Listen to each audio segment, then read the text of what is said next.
2024 లేదా 25లో డిగ్రీ లేదా బీటెక్ చదివారా? సాఫ్ట్వేర్ జాబ్ కోసం ఎదురు చూస్తున్నారా? అయితే కోడ్ జ్ఞాన్ 100 డేస్ కోర్సులో చేరండి, జాబ్ సాధించండి. నమస్కారం సార్. నమస్కారం అమ్మ. ఎవరైనా కూడా ఒక బిజినెస్ని స్టార్ట్ చేసే ముందు మీరు ఎప్పుడు చెప్తూ ఉంటారు, దాని వెనకాల బ్యాక్గ్రౌండ్ రీసెర్చ్ చేయడం కావచ్చు, ఆ బిజినెస్ గురించి తెలుసుకొని కొన్ని రోజుల ఎక్స్పీరియన్స్ అయిన తర్వాత బిజినెస్ స్టార్ట్ చేస్తే సక్సెస్ అవుతారు అని చెప్తారు. సో ఎక్కడ మిస్టేక్ చేస్తున్నారు, ఎక్కడ ఎలాంటి స్టెప్స్ మనం ఫాలో అయితే బిజినెస్ లో సక్సెస్ అవుతామంటారు? ఇది చాలా నాకు ఫేవరెట్ సబ్జెక్ట్. ఇది ఎన్నిసార్లు చెప్పినా ఇంకో డిఫరెంట్గా చెప్తాను. ఆడియన్స్ కూడా ఇది చాలా అవసరం కూడా. ఇది చాలా వ్యాపారం చేద్దాం అనుకునే వాళ్ళు ఎంతోమంది ఒక జర్నీలో వస్తూ ఉంటారు, ఎంతో ఆశలతో వస్తూ ఉంటారు. ఇప్పుడు లేడీ కొత్తగా పెళ్లి చేసుకుందాం అనుకున్నప్పుడు ఎన్నో ఆశలతో ఆ జీవితంలోకి అడుగు పెడితే అది అనుకోకుండా కొన్ని సమస్యలు వచ్చి అది ఆగిపోయి ఇంకా ఇబ్బందులు పడితే ఎంతో జీవితం అంతా ఆగిపోతుంది కదా. సో మొదటి అడుగు తప్పటి అడుగు కాకూడదు. అది మ్యారేజ్లో అయినా బిజినెస్లో అయినా నేను ఎప్పుడూ చెప్పేది అదే. సో మొదటి అడుగు తప్పకట్టడుగు కావటానికి ఏంటంటే అవగాహన లేకపోవటం. ఇప్పుడు చాలామంది ఏంటంటే ఆవేశంతో ఎవరో బిజినెస్ చేస్తున్నారు, వాళ్ళు ఒక రెస్టారెంట్ పెట్టేశారు, లక్షలు సంపాదిస్తున్నారు, మేము కూడా సంపాదిస్తాము అనుకోవటం, ఎవరో ఏదో చేసేసారని ఇట్లా ఒక అనాలోచితరహింగా తర్వాత వాళ్ళ దగ్గర ఏదో ఒక ఆస్తి అమ్మితే డబ్బులు వచ్చినాయి, సడన్గా ఎవరి సలహా సంప్రదింపులు లేకుండానే వాళ్ళు చేసేస్తూ ఉంటారు. అంటే జనరల్గా వ్యాపారం చేద్దామని ఒక ఐడియా, జాబ్ కాకుండా వ్యాపారం చేద్దామన్న ఐడియా ఏంటంటే ఒక మనిషి ఏంటంటే ఒక చిన్నపాటి ఇగో వచ్చిన తర్వాతే ఆ వ్యాపారం చేయాలనే ఐడియా వస్తుంది.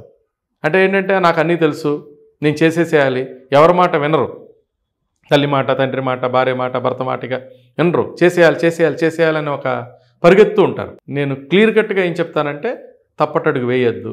డబ్బులు పోతాయి, టైం పోతాయి, ఎన్నో పోతాయి. చాలామంది అదేంటంటే నన్ను అడుగుతూ ఉంటారు, వ్యాపారం చేద్దామని వచ్చిన వాళ్ళని మీరు ఇలా భయపెడతారేంటి? ఎస్, భయపెట్టిన తర్వాత కూడా ఇంకా వ్యాపారం చేద్దాం అనుకుంటే నిలబడతారు. ఏం ప్రాబ్లమ్స్ ఉన్నాయో మనం ముందు చెప్పగలగాలి. ఒక రోజీ పిక్చర్ ఇచ్చేసేసి వ్యాపారం చేసిన వాళ్ళంతా కూడా డెవలప్ అయిపోతారు అనుకునే చెప్పటం చాలా కరెక్ట్ కాదు. సో దీనిలో ఏంటంటే ఒక స్పష్టంగా మనం చాలా పాయింట్స్ ఉంటాయి.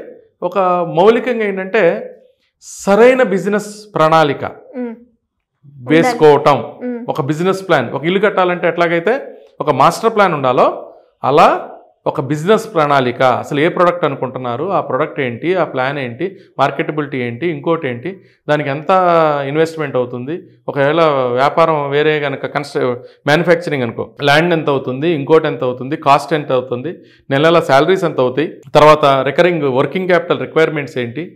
సో నాన్ మ్యానుఫ్యాక్చరింగ్ అయినా కూడా నెలల ఖర్చులు అవుతాయి కదా, ఫస్ట్ ఎస్టాబ్లిష్మెంట్ కాస్ట్ అవుతుంది కదా. దీనికి ఒక సమగ్రమైన బిజినెస్ ప్రణాళిక, అది వర్కౌట్ అయ్యే బిజినెస్ని చెప్పాలి. సో నేనైతే ఎవరైనా నా దగ్గరికి వస్తే సెన్సిటైజింగ్ అంటా. నేను వాళ్ళది 1 to 1 కూర్చుంటాను, వాళ్ళ డీటెయిల్స్ అడుగుతాను, వాళ్ళ నేటివ్ ప్లేస్ అడుగుతూ ఉంటాను, వాళ్ళ ఊరు అడుగుతాను, వాళ్ళు ఏం చేస్తున్నారు అడుగుతా, వాళ్ళ పిల్లలు ఏమి అడుగుతాను, వాళ్ళ ఆస్తిని కూడా అడుగుతాను. కొంతమందికి కోపం కూడా వస్తుంది, సార్ నేను వ్యాపారం చెప్తామని వస్తే మీరు నా ఆస్తులు నావి అడుగుతారు. నేనేంటంటే అక్కడ నేను ఒక మాట అంటాను, వ్యాపారంలో కానీ రాజకీయాల్లో కానీ సినిమా ఇండస్ట్రీలో కానీ ఒక పాయింట్ ఉంటుంది, ఎంత అమౌంట్ నువ్వు పోగొట్టుకుంటానికి సిద్ధంగా ఉన్నావు. ఇది నేను అసెస్మెంట్ చేస్తానన్నమాట. వ్యాపారం మొదలు పెట్టంగానే సక్సెస్ అవుతుందని గ్యారెంటీ లేదు. చాలా ఫ్యాక్టర్స్ ఇన్ఫ్లుయెన్స్ చేస్తాయి, ఎన్నో రకాల ఫ్యాక్టర్స్ ఉన్నాయి. ఒక 100, 150, 200 రకాల ఫ్యాక్టర్స్ ఇన్ఫ్లుయెన్స్ చేస్తే నేను మౌలికంగా వాటిని ఒక 5-6 రకాల్లో ఇంతకుముందు నేను చేసిన వీడియోస్లో ఒక 5-6 ఈ 100 ఫ్యాక్టర్స్ని ఒక 5-6 కేటగిరీస్ చేసి నేను చెప్పడాలు జరిగినాయి. సో ఈరోజు మనం పాజిటివ్వే మాట్లాడుకుంటాం కాబట్టి ఫెయిల్యూర్స్ గురించి ఎక్కువ మాట్లాడట్లేదు. ఫెయిల్యూర్ కాకుండా ఉండాలంటే ఏం చేయాలో స్ట్రైట్ అవే నేను సబ్జెక్ట్కి వచ్చేస్తున్నాను. మళ్ళీ అవన్నీ డిస్కస్ చేసేదానికి లెంతీ అవుతుంది కాబట్టి సో సమగ్రమైన బిజినెస్ ప్రణాళికని తయారు చేసుకోవాలి. దీనికి ఏంటంటే ఒక మంచి కన్సల్టెంట్ కానీ ఒక మంచి నాలెడ్జబుల్ పర్సన్స్తో ఎవరు పడితే వాళ్ళతో డిస్కస్ చేసేసి వాళ్ళకున్న నాలెడ్జ్ని పరీక్షించుకోకుండా వీళ్ళు ఒక సమగ్రమైన ప్రణాళిక చేసుకోవాలి. దానికి వాళ్ళైనా చేసుకోవచ్చు, లేదంటే ఒక రైట్ పర్సన్స్ని వీళ్ళు అప్రోచ్ అయ్యి దాని ద్వారా చేయొచ్చు. 2 సమగ్ర ప్రణాళికతో కన్నా ముందుగా ఒక పని చేయాలి, అది మార్కెట్ రీసెర్చ్ చేయాలి.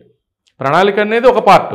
ప్రణాళిక అయినాక ఎందుకు 2వ పాయింట్కి ఎందుకు చెప్తున్నానంటే మీరు ప్రణాళికలోనే ఒక రీసెర్చ్కి ఒక బడ్జెట్ ఉంటుంది. రీసెర్చ్ చేసి ప్రణాళిక చేయలేవు.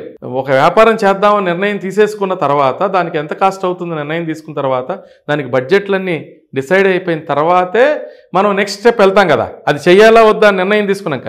రీసెర్చ్ మనం ఏమీ చేయకుండానే ఫస్టే మనం రీసెర్చ్ కోసం 10,000, ₹1,00,000, 2,00,000 ఖర్చు పెట్టాం కదా.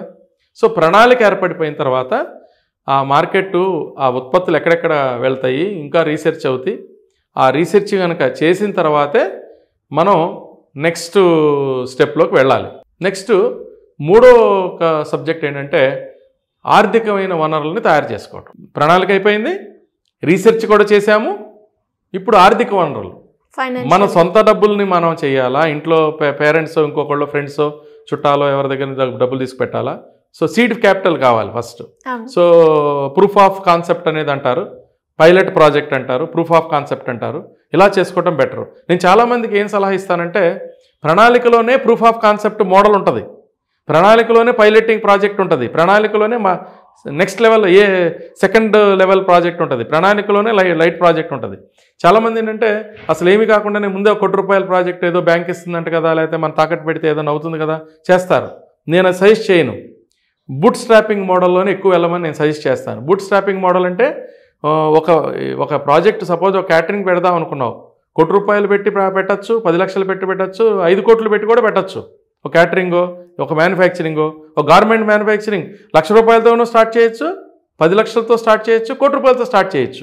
ఈరోజు ఒక కస్టమర్ మన సుమన్ టీవీ ద్వారానే కలిశారు. ఆయన ఎంత ప్రాక్టికల్గా ఉన్నారంటే, సార్ నేను ఇప్పుడు ఒక 10 నుంచి 20 లక్షల రూపాయలు పెట్టగలను, బట్ నా వ్యాపారం పెద్ద స్థాయికి ఒక ₹1,00,00,000 కాదు, అవసరమైతే ఒక 4-5 ఏళ్లలో ఒక 500 నుంచి 1000 కోట్ల రూపాయలకి వెళ్ళగలిగే వ్యాపారం, తర్వాత ఎక్స్పోర్ట్ కూడా అవ్వగలిగే వ్యాపారం. చూడండి, జనరల్గా 100 కోట్లు, 10 కోట్లు, 50 కోట్లు, 100 కోట్లు ఆలోచించి వాళ్ళు స్టార్టింగే 10 కోట్లు, 50 కోట్లు పెట్టేసి 1000 కోట్లు వెళ్దాం అనుకుంటారు. ఆయన ఎంత ప్రాక్టికల్గా ఉన్నారంటే, ఎంత పెద్ద వ్యాపారం అయినా అంటే నేను చిన్నగా స్టార్ట్ చేస్తాను, నాకు చాలా నచ్చింది, నేను అప్రిషియేట్ చేశాను. నేను మీతో ప్రయాణం చేస్తాను, మీలాంటి వాళ్ళకి నేను గైడ్ చేస్తాక నేను సిద్ధంగా ఉన్నాను. సో 10 లక్షలతోనే స్టార్ట్ చేయండి, 20 లక్షలతోనే స్టార్ట్ చేయండి, నాకు మంచి ఐడియా ఇవ్వండి. నాకు యూఎస్ఏలో సర్కిల్ ఉంది, సింగపూర్లో సర్కిల్ ఉంది, అన్ని సర్కిల్ ఉంది. బట్ బూట్ స్ట్రాపింగ్ మోడల్ అంటే ఆయనకు తెలియదు బూట్ స్ట్రాపింగ్ అనే పదం వాడతారని నేను చెప్పాను. దీన్ని బూట్ స్ట్రాపింగ్ మోడల్ అంటారు. కొంచెం వ్యాపారం పెరుగుతున్న కొద్దికి మనం పెట్టుకోవటం. సో ఆర్థిక ప్రణాళికలో నేనేం చెప్తానంటే, మనం ఒక 20 లక్షలతో పెడదాం అనుకుంటే ఆ 20 లక్షల్లో కనీసం 80-90% మన చేతిలో, అది మన పార్ట్నర్సా మనమా లేకుండా స్టార్ట్ చేయొద్దు అంటాను. 20 లక్షల రూపాయలకి 10 లక్షల రూపాయలు రెడీ అయితే మనం వచ్చేస్తాయిలే అని మొదలు పెట్టద్దని చెప్తాను నేను. సో ఆర్థిక ప్రణాళిక చాలా అవసరం. సరైన ఆర్థిక ప్రణాళిక మనం బడ్జెట్కి పెట్టుకోవాలి, ఆ బడ్జెట్ని దాని ప్రకారం ఖర్చు పెట్టాలి. ఓపెనింగ్ రోజు స్వీట్ బాక్స్కి కూడా డబ్బు లేనటువంటి విధంగా మనం ఆర్థిక క్రమశిక్షణని పాటించకుండా ఉండొద్దు. ఇది మూడవది. నెక్స్ట్, ఒక మంచి బిజినెస్ ప్లాన్ అవ్వాలంటే ప్లాన్ ఉంటేనో లేకపోతే రీసెర్చ్ అవుతేనో ఆర్థికంగా మనకి ప్రాజెక్టులు శాంక్షన్ అయితేనే కాదు, మనకి ఒక కస్టమర్ బేస్, ఆ ప్రాజెక్ట్కి దాన్ని తీసుకునేవాళ్ళు, మనం మ్యానుఫ్యాక్చరింగ్ చేస్తాం, లేదంటే ప్రొడక్షన్ చేస్తాం, లేదంటే ఎవరో దగ్గర కొన్ని హోల్సేల్లో మనం డబ్బు తీసుకొస్తాం. దానికి కస్టమర్స్, ఒక సరైన కస్టమర్లు, ఎవరో హామీ ఇచ్చేస్తే వెళ్ళొద్దంట నేను. సార్ ఇప్పుడు ఒక బేకరీ పెట్టాడు, నువ్వు పెట్టు బేకరీ పెట్టేసేసే నేను ఆర్డర్ ఇచ్చేస్తానని ఏదో ఒక పెద్ద కంపెనీ నుంచి ఎవరి నుంచో చెప్పారనుకో, నమ్మద్దలా. నిజంగా వాళ్ళకొక ఆర్డర్, కాంక్రీట్ ఆర్డర్లు, ఖచ్చితమైన ఆర్డర్లు తయారైతేనే, వాళ్ళొక కస్టమర్ బేస్ ఉంటేనే మనం ముందుకెళ్ళటం అవసరం. మొదలు పెట్టేసిన తర్వాత ఎవరో వస్తారు, వాళ్ళే వస్తారు, ఎవరో చేస్తారు అనే ఒక దృక్పథంతో వెళ్తే చాలామంది అన్నీ పెట్టిన, అన్ని రిసోర్సెస్ ఉన్నా, అన్నీ ఉన్న అంగట్లో, అన్నీ ఉన్న అల్లు నోట్లో శని అంటారు కదా, అంగట్లో అన్నీ ఉన్నా అని ఆ మార్కెటింగ్ అనేది లేకపోతే, సరైన మనం తయారు చేసిన వస్తువుని సేవల్ని తీసుకునే వాళ్ళు కనుక లేకపోతే చాలా కష్టమవుతుంది. నేనేం చెప్తానంటే, ఆ మార్కెటింగ్ పాయింట్ ఆఫ్ వ్యూలో, కస్టమర్ పాయింట్ ఆఫ్ వ్యూలో చాలా మనం ప్రణాళికబద్ధంగా మనం ఎక్సర్సైజ్ చేయాలి. దాని మీద బడ్జెట్ కూడా పెట్టాలి. ఈ ప్లాన్ అని చెప్పాను కదా, మొదట ప్లాన్, ఆ ప్లాన్లో ఈ మార్కెటింగ్ కూడా బడ్జెట్ పెట్టాలి. మ్యానుఫ్యాక్చరింగ్ చేసి అన్ని చేసి వచ్చేసామంటే రారు, ఎవరో ఇప్పిస్తానని చెప్తే దాని మీద నమ్మద్దు.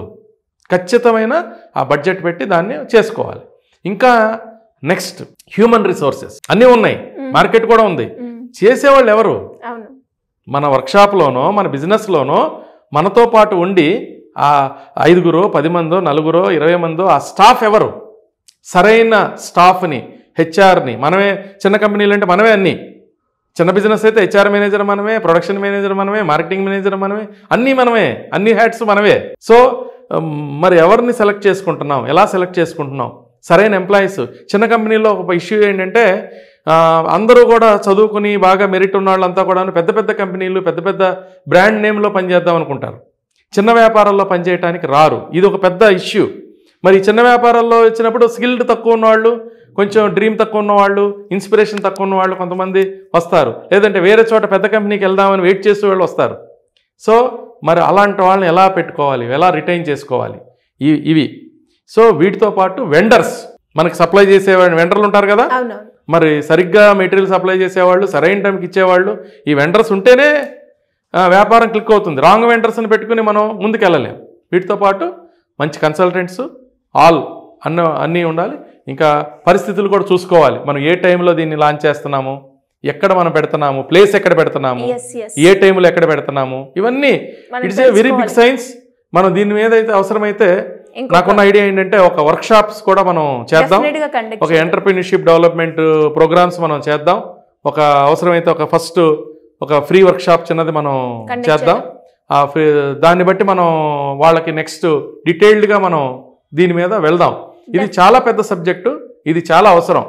మీరు నాతో ఎక్కువగా బిజినెస్ ఐడియాస్ చెప్పిస్తూ ఉంటారు కదా, నేను ఎందుకు ఇలాంటిది కూడా చెప్తాను అంటానంటే ఆ బిజినెస్ ఐడియాస్ చెప్తారు, మొదలు పెడతారు కాదు, ఫస్ట్ బేసిక్ గా వీళ్ళకి ఫౌండేషన్ కావాలి.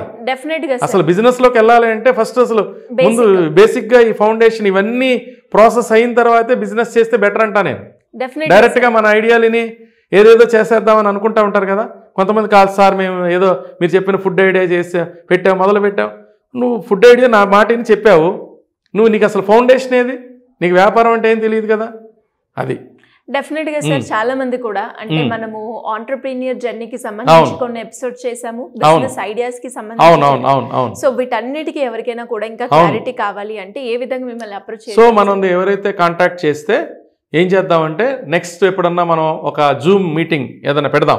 ఆ జూమ్ మీటింగ్ ఎవరైతే కాంటాక్ట్ చేస్తారో మీరు వాళ్ళకి జూమ్ లింక్ పంపిద్దరు కానీ, సో వాళ్ళకి ఇంకా మనం ఇంకొంచెం డీటెయిల్డ్గా వాళ్ళు అడిగిన క్వశ్చన్ ఆన్సర్స్ ఇప్పుడు మీరే అడుగుతున్నారు, నేను చెప్తున్నాను, అలా కాకుండా వాళ్ళు కూడా కొన్ని క్వశ్చన్స్ మనం వేయడం జరుగుతుంది లైవ్లో. మిగతా వాళ్ళంతా కూడాను ఒక 1000 మందిని వాళ్ళకు కూడా వీళ్ళ క్వశ్చన్స్ ద్వారా వినే అవకాశం ఉంటుంది. అలా ఎవరన్నా మన కలుద్దామన్నా కలవచ్చు, నెక్స్ట్ ఏదన్నా జూమ్ లింక్ ఏదన్నా ఉంటే కూడా పెడుదురు కానీ వాళ్ళు కాంటాక్ట్ చేసిన వాళ్ళందరికీ. Thank you sir, thank you so much. Thank you so much అమ్మా.